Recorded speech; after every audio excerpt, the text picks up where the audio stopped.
Hello everyone, my name is Alka. Welcome to Yutika study solution. Guys, आज हम पढ़ने वाले हैं ऑर्गेनाइजेशनल बिहेवियर।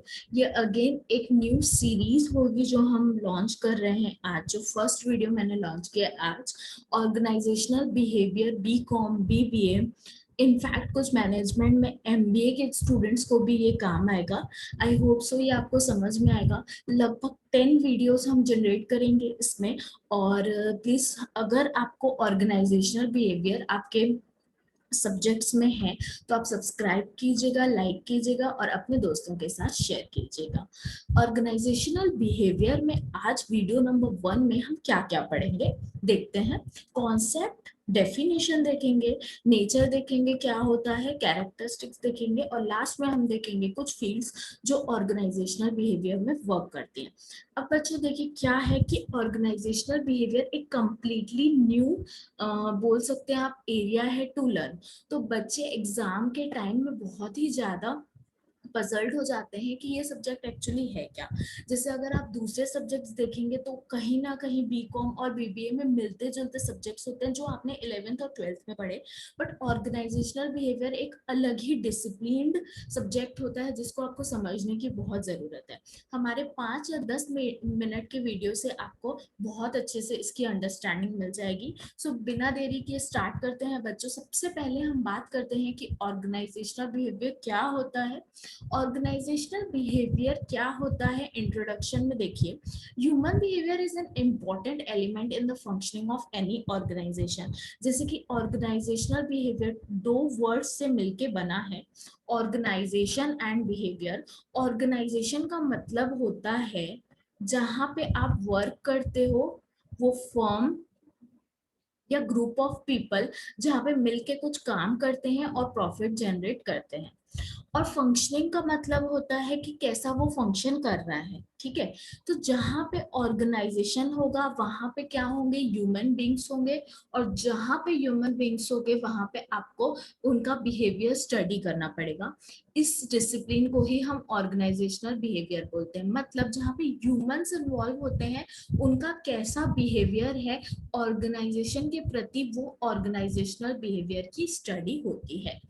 अब बिहेवियर बहुत इफेक्ट करता है। अगर ह्यूमन का बिहेवियर अच्छा रहेगा ऑर्गेनाइजेशन में बच्चों, तो वो प्रॉफिट जनरेट करेंगे। अगर उनका बिहेवियर अच्छा नहीं होगा तो वो प्रॉफिट जनरेट नहीं कर पाएंगे।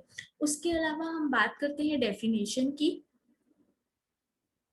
अब बढ़ते हैं नेक्स्ट टॉपिक पे जो है उसकी डेफिनेशन। ऑर्गेनाइजेशनल बिहेवियर की अगर आप डेफिनेशन देखेंगे तो ये आपको पीपल और ऑर्गेनाइजेशन वर्ड्स के आसपास ही दिखेगी। सबसे पहली डेफिनेशन जो सबसे ऊपर लिखी है वो है systematic study and careful application of knowledge. इसमें स्टडी की जाती है प्लस नॉलेज को अप्लाई किया जाता है ताकि हम ज्यादा से ज्यादा लोगों को इन्वॉल्व करके प्रॉफिट जनरेट कर सकें। आप इसमें देखिए यहाँ पे 2 चीजें हैं, एक अप्लाइड साइंस लिखा हुआ है जो एप्लीकेशन है और एक स्टडी लिखी हुई है। मतलब हम जब मैनेजमेंट में पढ़ते थे क्लास 12th में, तो मैनेजमेंट में हमने या फिर बिजनेस स्टडीज में पढ़ा था कि ये एक साइंस भी है और एक आर्ट भी है। वैसे ही ऑर्गेनाइजेशनल बिहेवियर भी एक साइंस है और एक आर्ट है। अगर हम हैंडरिटन नोट्स की बात करें तो आप डेफिनेशन स्टेफन पी रॉबिन्स की ही याद कीजिएगा। This is good definition and is often asked in the exams. अब OB के 3 लेवल होते हैं जो हम पढ़ते हैं। सबसे पहला है इंडिविजुअल, फिर है ग्रुप और फिर है ऑर्गेनाइजेशनल। इंडिविजुअल मतलब एक पर्सन के बारे में जब हम स्टडी करेंगे तो इंडिविजुअल हो जाएगा। ग्रुप मतलब 2 और मोर पर्सन के बारे में जब हम स्टडी करेंगे, ओके। ऑर्गेनाइजेशन मतलब पूरे ऑर्गेनाइजेशन में जितने भी नंबर ऑफ पीपल हैं, जैसे सपोज 500 लोग हैं तो यहाँ पे आप 500 लोगों के बारे में पढ़ाई करोगे। तो 3 लेवल्स ऑफ ऑर्गेनाइजेशन, ये organisational behaviour if it is asked, तो this is an also an important topic. There are 3 levels, individual, group and organisational. अगर हम कैरेक्टरिस्टिक्स के आगे बढ़ते हैं तो कैरेक्टरिस्टिक्स देखिए मैंने 2 लिए हैं, एक हैंडरिटन ली है और एक ये ली। आपको जो भी अच्छी लगे यू कैन फॉलो। सबसे पहला है गोल ओरिएंटेड। गोल ओरिएंटेड ये है कि हम जो स्टडी करते हैं बच्चों इसमें ऑर्गेनाइजेशनल बिहेवियर में, उसका कोई गोल होता है। ऐसे ही नहीं हम किसी भी चीज की स्टडी करेंगे, ठीक। एक ऐसी रिसर्च है जिसमें हम ह्यूमन बॉडी या फिर ह्यूमन बिहेवियर के बारे में पढ़ के उसके बारे में हम क्या करते हैं, कंक्लूजन ड्रॉ करते हैं। तो रिसर्च है ये, ठीक है। स्टडी या रिसर्च है जो कि गोल ओरिएंटेड है, इसका कुछ एम होता है तभी हम इस चीज को करते हैं। लेवल्स ऑफ एनालिसिस मैंने अभी बताया, 3 लेवल होते हैं। ह्यूमन टूल, यहाँ पे ह्यूमन ही सबसे बड़ा क्या होता है, सब्जेक्ट होता है जिसके बारे में हम पढ़ते हैं। Satisfaction of employees need, satisfaction बहुत जरूरी है। अगर हम बिहेवियर को जानेंगे तो हम उनकी एक्चुअल नीड को समझ पाएंगे। लास्ट लिखा है a total system approach. A total system approach इसलिए लिखा है क्योंकि देखिए थर्ड लेवल हम ऑर्गेनाइजेशनल की ही बात करेंगे, तो हम ओवरऑल देखेंगे कि कौन कौन सी नीड हमको पूरी करनी है। अगर हम डायग्राम की बात करें तो इस टाइप के आपको डायग्राम्स मिल जाएंगे। आप कोई भी डायग्राम से अभी ड्रॉ कर सकते हो, बना सकते हो to make your answer lengthy. Okay, you need to write lengthy answers if you are going for graduation. तो अगर ऑर्गेनाइजेशनल बिहेवियर की बात करें तो देखिए इसमें आप ऐसे टाइप के डायग्राम्स बना सकते हो। नेचर में मैं बात करूं तो नेचर ऑफ ओबी सबसे पहला बोलता है field of study and not a discipline. इसमें हम पढ़ाई करते हैं, स्टडी मैंने बताया। इंटरडिसिप्लिनरी अप्रोच, इंटरडिसिप्लिनरी अप्रोच मैं आपको बताऊंगी, नेक्स्ट जो टॉपिक है हमारा वही है। एंड अप्लाइड साइंस, जैसे कि मैंने बोला कि ये साइंस है, ठीक है। यहाँ पे हम प्रॉपर प्रिंसिपल्स पढ़ते हैं कि एक ह्यूमन बीइंग कैसा बिहेव कर रहा है, उसके पीछे के क्या क्या कॉजेज होते हैं।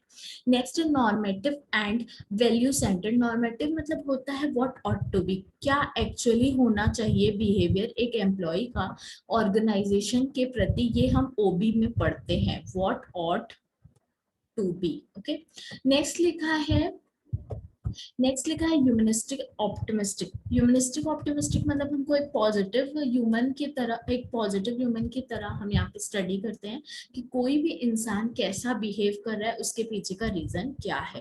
आप यहाँ से भी देख सकते हैं मैंने लिखा है नॉर्मेटिव मतलब होता है what ought to be done. Fields की अगर हम बात करें तो ओबी के जो फील्ड्स है वो सारे फील्ड्स हम ले लेते हैं। यहाँ पे साइकोलॉजी, सबसे पहला साइकोलॉजी आता है कि माइंड से रिलेटेड। सोशियोलॉजी, एक पर्सन ग्रुप में कैसा बिहेव करता है। Political science, social psychology, anthropology. Anthropology मतलब होता है man activities with different culture, एक पर्सन अलग अलग कल्चर में कैसे बिहेव करता है। और इकोनॉमिक्स, इकोनॉमिक्स क्योंकि मनी से रिलेटेड है, ऑर्गेनाइजेशन में है तो मनी का सबसे बड़ा वैल्यू रहता है। जैसे अगर आप ज्यादा इंसेंटिव दोगे अपने एम्प्लॉय को तो वो ज्यादा अच्छे से वर्क करेगा, ये कंफर्म है। अब सेकेंड जो पॉइंट था वो इसी से रिलेटेड है, इंटरडिसिप्लिनरी अप्रोच मतलब ये सारे जो डिसिप्लिन है इनका मिक्स होता है ओबी। अब मैंने लास्ट में कुछ बुक्स लिखी हैं जो आपको यूजफुल होंगी। कुछ बुक्स पूछी जाती हैं कि ये वाली बुक किसने लिखी है, जैसे आप फंडामेंटल ऑफ मैनेजमेंट आपसे पूछ लेगा किसने लिखी है, तो स्टेफन पी रॉबिन्स। तो this was essential to give here. तो मैंने ये कुछ लिस्ट दिए हैं। तो गाइज यही मेरा आज का वीडियो था, मैंने बताया कि ओबी क्या होता है, नेचर आज हमने कॉन्सेप्ट पढ़ा है। जो नेक्स्ट वीडियो होगा वो इसी से रिलेटेड होगा, उसमें हम एलिमेंट्स की तरफ जाएंगे। अगर अभी तक आपने हमें ज्वाइन नहीं किया है तो आप टेलीग्राम में भी हमें ज्वाइन कर सकते हैं फॉर नोट्स। और thank you so much, please like कीजिए, शेयर कीजिए और सब्सक्राइब कीजिए हमारा चैनल। फॉर कॉमर्स टॉपिक्स आप हमें सब्सक्राइब कर सकते हैं और हमें आप कमेंट डाउन कर सकते हैं what you need in the next video, जो आपको चाहिए, ताकि हम ज्यादा से ज्यादा लोगों की हेल्प कर सके। और ये वाला जो सीरीज है ओबी सीरीज, ये आप अच्छे से नोट्स बना के पढ़िए और मिलते हैं हम नेक्स्ट वीडियो में। Thank you so much.